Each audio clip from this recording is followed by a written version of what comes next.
Hi friends, ಬನ್ನಿ ಇವತ್ತು ದಂಟು ಹಾಗೆ ಸಬ್ಬಕ್ಕಿ ಸೊಪ್ಪನ್ನು ಹಾಕ್ಬಿಟ್ಟು ಬಸ್ಸಾರನ್ನು ಹೇಗೆ ಮಾಡೋದು ಅಂಥೇಳಿ ನೋಡ್ಕೊಳ್ಳೋಣ. ಈ ಬಸ್ಸಾರಂತೂ ಮುದ್ದೆ ಅನ್ನ ಜೊತೆ ಕಾಂಬಿನೇಷನ್ನು ತುಂಬಾ ಟೇಸ್ಟಿಯಾಗಿರುತ್ತೆ ಹಾಗೂ ಹೆಲ್ತಿ ಕೂಡ ಹೌದು. ತುಂಬಾ ಈಸಿಯಾಗಿ ಈ ಬಸ್ಸಾರನ್ನು ಮಾಡ್ಕೊಳ್ಬೋದು. ನಾನಿಲ್ಲಿ ಒಂದು ದೊಡ್ಡ ಬೌಲಲ್ಲಿ ಒಂದು ಬೌಲ್ ತೊಗರಿಬೇಳೆಯನ್ನು ತೊಗೊಂಡಿದ್ದೀನಿ. ತೊಗರಿಬೇಳೆ ಮನೇಲಿ ಇಲ್ಲಾಂದರೆ ಅವರೇ ಬೇಳೆ ಕೂಡ ಯೂಸ್ ಮಾಡ್ಕೊಳ್ಬೋದು. ಒಂದು ಬೌಲ್ ತೊಗರಿಬೇಳೆಯನ್ನು ತೊಗೊಂಡಿದ್ದೀನಿ. ಅದಕ್ಕೆ ಇಲ್ಲಿ ಒಂದು 4 ಗ್ಲಾಸ್ ನೀರನ್ನು ಹಾಕ್ಕೊಳ್ತಾ ಇದ್ದೀನಿ. ತೊಗರಿಬೇಳೆಯನ್ನು ಚೆನ್ನಾಗಿ ತೊಳೆದು ಅದಾದಮೇಲೆ ಒಂದು 4 ಗ್ಲಾಸ್ ನೀರನ್ನು ಹಾಕ್ಕೊಂಡು ಇಲ್ಲಿ ಒಂದು ಅರ್ಧ ಕಟ್ ಸಬ್ಬಕ್ಕಿ ಸೊಪ್ಪು ಹಾಗೆ 1 ಕಟ್ ದಂಟಿನ ಸೊಪ್ಪನ್ನು ನೀಟಾಗಿ ತೊಳೆದು ಇಟ್ಕೊಂಡಿದ್ದೀನಿ.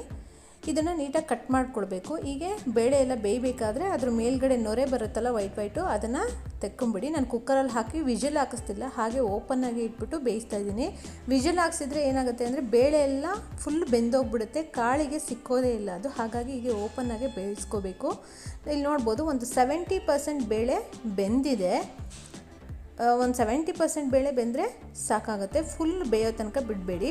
ಈಗ ಇದಕ್ಕೆ ನಾನು ಕಟ್ ಮಾಡಿ ಇಟ್ಕೊಂಡಿರೋ ಸೊಪ್ಪನ್ನು ಹಾಕ್ತಾಯಿದ್ದೀನಿ. ದಂಟಿನ ಸೊಪ್ಪು ಹಾಗೆ ಸಬ್ಬಕ್ಕಿ ಸೊಪ್ಪನ್ನು ಹಾಕ್ತಾಯಿದ್ದೀನಿ. ಸ್ವಲ್ಪ ಚಿಕ್ಕದಾಗಿ ಕಟ್ ಮಾಡಿ ಇಟ್ಕೊಂಡಿದ್ದೆ, ಅದನ್ನು ಹಾಕಿಬಿಟ್ಟು ನೀಟಾಗಿ ಬೇಕಂದರೆ ಇನ್ನೊಂದು ಗ್ಲಾಸ್ ನೀರನ್ನು ಹಾಕ್ಕೊಳ್ಳಿ. ಯಾಕೆಂದರೆ ಇದೇ ನೀರಲ್ಲೇ ನಾವು ಸಾಂಬಾರಿಗೆ ಮಾಡಬೇಕಾಗತ್ತೆ. ಈಗ ನೋಡ್ಬೋದು ಬೇಳೆ ಪೂರ್ತಿ ಮಸ್ಕೊಂಡು ಹೋಗಿಲ್ಲ, ಈ ಕಡೆ ತುಂಬ ಕಲ್ಲಂಗೂ ಇಲ್ಲ. ಈ ಥರ ಒಂದು ಬೇಳೆ ಬೇಯಿಸ್ಕೊಳ್ಬೇಕು. ಹಾಗೆ ದಂಟು ಕೂಡ ಸೊಪ್ಪು ಕೂಡ ಬೆಂದಿದೆ. ಇಷ್ಟು ಬೆಂದರೆ ಸಾಕು. ಈಗ ಇದನ್ನು ನೀರನ್ನು ಸಪ್ರೇಟ್ ಮಾಡಿ ಬಸ್ಕೊಳ್ಬೇಕಾಗತ್ತೆ. ಈ ಥರ ಜರಡಿ ಇಟ್ಕೊಂಬಿಡಿ. ಕಾಳು ಒಂದು ಕಡೆ ಬರುತ್ತೆ, ಹಾಗೆ ನೀರು ಒಂದು ಕಡೆ ಬರುತ್ತೆ. ಕಾಳನ್ನು ಹಾಗೆ ತಣ್ಣಗೆ ಹಾಕ್ಬಿಡಿ. ಈಗ ಒಂದು ಮಸಾಲೆಯನ್ನು ರೆಡಿ ಮಾಡ್ಕೊಳ್ಬೇಕು. ಇಲ್ಲಿ ಒಂದು 2 ಸ್ಪೂನ್ ಎಣ್ಣೆಯನ್ನು ಹಾಕ್ಕೊಂಡು 1 ಚಿಕ್ಕ ಈರುಳ್ಳಿ ಹಾಗೆ 1 ಗಡ್ಡೆ ಬೆಳ್ಳುಳ್ಳಿ, 1 ಹಸಿ ಮೆಣಸಿನ್ಕಾಯಿ ಹಾಗೆ 1 ನಾಟಿ ಟೊಮೊಟೊನ ಹಾಕ್ಕೊಂಡು ಹುರ್ಕೊಳ್ತಾ ಇದ್ದೀನಿ. ಇಲ್ಲಿ ಸಾಂಬಾರು ಮಸಾಲೆಗೆ ಹಸಿಮೆಣಸಿನ್ಕಾಯಿ ಆಪ್ಷನಲ್, ಬೇಕಾದರೆ ಹಾಕ್ಕೊಳ್ಳಿ, ಬೇಡ ಅಂದರೆ ಬೇಡ, ಚೆನ್ನಾಗಿರುತ್ತೆ. ಹಾಗಾಗಿ 1 ಹಸಿಮೆಣಸಿನ್ಕಾಯಿ ಹಾಗೆ 1 ಟೇಬಲ್ ಸ್ಪೂನ್ ಧನಿಯಾ ಬೀಜ, 1 ಟೇಬಲ್ ಸ್ಪೂನ್ ಜೀರಿಗೆಯನ್ನು ಹಾಕ್ಕೊಂಡು ಇಲ್ಲಿ ಅರ್ಧ ಟೇಬಲ್ ಸ್ಪೂನ್ ಗಸಗಸೆಯನ್ನು ಹಾಕಿ ಹುರ್ಕೊಳ್ತಾ ಇದ್ದೀನಿ. ಗಸಗಸೆ ಹಾಕಿದರೆ ಸಾರು ತುಂಬಾ ಚೆನ್ನಾಗಿರುತ್ತೆ, ಹಾಗಾಗಿ ಗಸಗಸೆಯನ್ನು ಸೇರಿಸ್ಕೊಂಡಿದ್ದೀನಿ. ಅದಾದಮೇಲೆ ಒಂದು ಮಿಕ್ಸಿ ಜಾರಿಗೆ ಹಸಿ ಕಾಯಿ ಹಾಗೆ ಕೊತ್ತಂಬರಿ ಸೊಪ್ಪು, ಸ್ವಲ್ಪ ಖಾರದ ಪುಡಿ, ಸ್ವಲ್ಪ ಹುಣಸೆ ಹಣ್ಣು ಹಾಗೆ ಬೇಯಿಸಿಟ್ಟಿರೋ ಕಾಳಿತ್ತಲ್ವ ಅದು, ಹಾಗೆಯೇ ಇಲ್ಲಿ ಹುರ್ಕೊಂಡಿರೋ ಮಸಾಲೆಯನ್ನು ಹಾಕ್ಕೊಳ್ತಿದ್ದೀನಿ. ಮಸಾಲೆ ತಣ್ಣಗಾಗಿರಬೇಕು. ತಣ್ಣಗಾದಮೇಲೆ ಸ್ವಲ್ಪ ನೀರನ್ನು ಸೇರಿಸ್ಕೊಂಡು ಅದನ್ನು ತರಿಯಾಗಿ ರುಬ್ಕೊಂಡು, ಅದಾದಮೇಲೆ ಸ್ವಲ್ಪ ಕಡಲೆಯನ್ನು ಹಾಕೋದು ಮರ್ತಿದ್ದೆ, ಹಾಗಾಗಿ ಮತ್ತೆ ಹಾಕಿದ್ದೀನಿ. ಹಾಕ್ಕೊಂಡು ಫೈನ್ ಪೇಸ್ಟಾಗಿ ಮಾಡ್ಕೊಳ್ಳಿ. ಅದಾದಮೇಲೆ ಒಂದು ಪಾತ್ರೆಗೆ ಒಂದು 2 ಟೇಬಲ್ ಸ್ಪೂನ್ ಎಣ್ಣೆಯನ್ನು ಹಾಕ್ಕೊಳ್ಬೇಕು. ಸ್ವಲ್ಪ ಸಾಸಿವೆ, ಸ್ವಲ್ಪ ಜೀರಿಗೆ ಹಾಗೆ ಒಂದು ಅರ್ಧ ಈರುಳ್ಳಿ, ಸ್ವಲ್ಪ ಕರಿಬೇವಿನ ಸೊಪ್ಪು, ಬೇಕಾದರೆ ಇಲ್ಲಿ ಒಣಮೆಣಸಿನ್ಕಾಯಿ ಕೂಡ ನೀವು ಆ್ಯಡ್ ಮಾಡ್ಕೊಳ್ಬೋದು. ಹಾಕ್ಕೊಂಡು ಈರುಳ್ಳಿಯನ್ನು ಸ್ವಲ್ಪ ಬಾಡಿಸ್ಕೊಂಡ್ಮೇಲೆ ರುಬ್ಬಿಟ್ಟಿರೋ ಮಸಾಲೆಯನ್ನು ಸೇರಿಸ್ಕೊಳ್ಬೇಕಾಗತ್ತೆ. ಸೇರಿಸ್ಕೊಂಡು ಸ್ವಲ್ಪ ನೀರನ್ನು ಹಾಕ್ಕೊಂಡು ಎಲ್ಲ ಮಿಕ್ಸ್ ಮಾಡ್ಕೊಳ್ಳಿ. ಒಗ್ಗರಣೆಯನ್ನು ಮಸಾಲೆ ಜೊತೆ ಮಿಕ್ಸ್ ಮಾಡ್ಕೊಳ್ಳಿ. ಈಗ ಅಲ್ಲಿ ಬಸ್ಕೊಂಡು ಇಟ್ಟಿದ್ವಲ್ಲ ನೀರು, ಆ ನೀರನ್ನು ಸೇರಿಸ್ತಾ ಇದ್ದೀನಿ. ಸೇರಿಸ್ಬಿಟ್ಟು ಒಂದು ಚೆನ್ನಾಗಿ ಮಿಕ್ಸ್ ಕೊಡಿ. ಬೇಕಂದರೆ ಇಲ್ಲಿ ನೀರನ್ನು ನೀವು ಸೇರಿಸ್ಕೊಳ್ಬೇಕಾಗತ್ತೆ.